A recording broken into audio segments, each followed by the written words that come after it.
Okay, so let's get right into it. The future of pretty much everything we watch is on the line, and it's all being debated in a super high-stakes Senate hearing.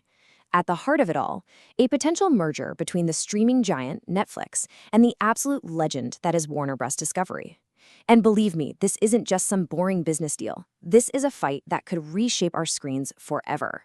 And look, the tone for this whole thing was set right from the very beginning. The committee chairman, Senator Mike Lee, called it crossing the Rubicon. I mean, that's some heavy stuff. It's a point of no return.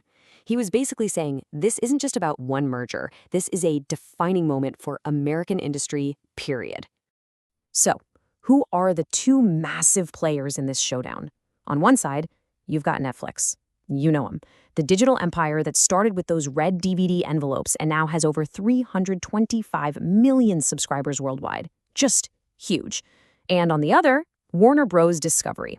We're talking a 100-year-old Hollywood institution, the home of HBO, of the whole Harry Potter universe. This is new school digital power colliding with old school Hollywood legacy. Okay, so why is everyone treating this like such a massive deal? Why are they calling it a historic turning point? Well, let's get into the real fear, the thing that's really driving this entire investigation. The core fear, it comes down to this big, fancy term, vertical integration of culture. But what does that actually mean? Well, just imagine one single company controlling everything, from the moment a writer has an idea for a show, to the studio that films it, all the way to the streaming service you watch it on. That puts a truly massive amount of cultural power into the hands of just one company. And this isn't just some abstract high-level theory. Let's bring it back down to earth, right to your wallet. Right now, a premium Netflix plan can run you up to $300 a year. So the question the senators are asking is a simple one. What do you think happens to that price when one of their biggest competitors, HBO Max, isn't a competitor anymore, but is actually part of the same family? But of course, Netflix and Warner Bros. See things very differently. They're saying, hey, this isn't us trying to take over the world. For them, it's not a power grab at all. It's about survival. It's a defensive play in a world that has completely changed. You've got the co-CEO of Netflix, Ted Sarandos, basically saying everyone's looking at the wrong battlefield. He argues that the real competition isn't the other Hollywood studios anymore. Nope. It's the absolute behemoths of tech. We're talking YouTube and Apple. These guys control everything from production to global distribution on a scale that old school media just can't compete with. So from their point of view, teaming up is the only way to stay in the game. So their whole logic is this. They're saying this merger is complementary. It's not like they're just buying up a carbon copy of themselves. Think about it. You take Warner Bros.' 100 years of amazing IP and their expertise in getting movies into theaters, and you combine that with Netflix's amazing tech and its insane global reach. And then they drop this really interesting statistic. 80% of people with HBO Max also have Netflix. So their point is, look, you, the viewers, already see us as two parts of a whole, not as direct rivals. Okay, so that's the business case. But that's not the whole story, not by a long shot.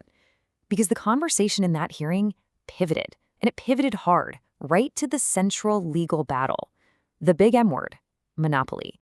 And you know what? The entire legal case, everything, hangs on the answer to one single question. What is the real competitive market? Seriously, that's it. How you answer that one question decides if this whole deal is legal or totally illegal. And you guessed it, the two sides have completely different answers. The Senate committee, they're saying the market is what they call SVOD, that's subscription video on demand. So, Netflix, HBO Max, Disney+. But Netflix says, well, hold on. They argue the market is the entire world of video. That includes YouTube, regular TV, even video games. Their point is, if it's on a screen, they're competing with it for your eyeballs.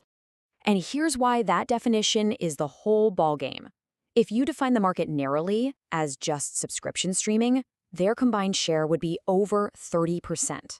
And legally, that's in the danger zone for an illegal monopoly. But if you go with Netflix's much broader definition and include all video, boom, their market share drops to less than 10%. And that, totally legal. See the difference? There's another big legal worry on the table, and it's called vertical foreclosure. Okay, what that really means is the fear that Netflix could use its powerful algorithm, the thing that decides what you see on your home screen, as a weapon. They could push all their own shows and all the new Warner Bros. Stuff right to the top, while basically burying everything from other studios, making it almost impossible for you to find. So we've talked about prices, we've talked about algorithms, but the conversation didn't stop there. It took another really important turn and started focusing on the actual human beings who make all this stuff happen. The writers, the actors, the directors, the creators. And this brought up a different kind of M word, monopsony.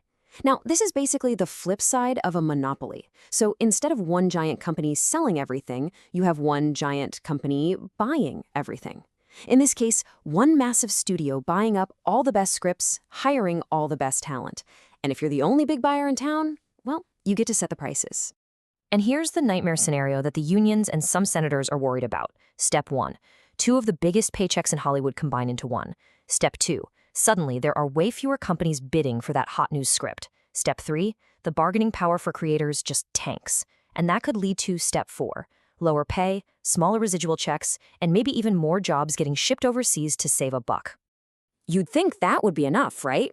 Economics, law, the future of Hollywood. But no. As the hearing went on, it went to a whole new level. It moved past all that and into something way, way more explosive. Politics, propaganda, and corporate power. And this is where the gloves really came off. You had Senator Eric Schmidt directly accuse Netflix of becoming a propaganda organ.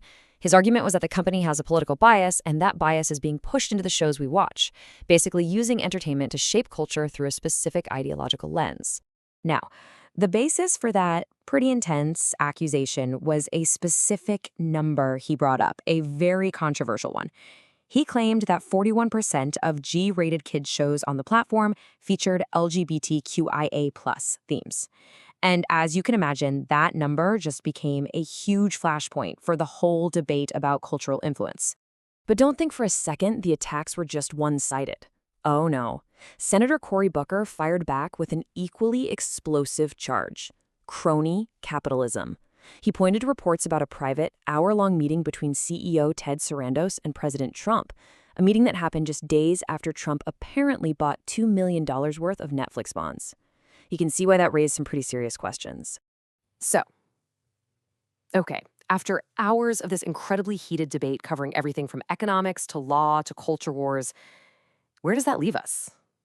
What's the bottom line? What's the one thing that will decide the fate of this massive deal?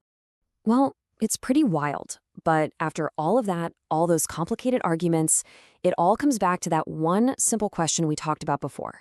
How is the Department of Justice going to define the market?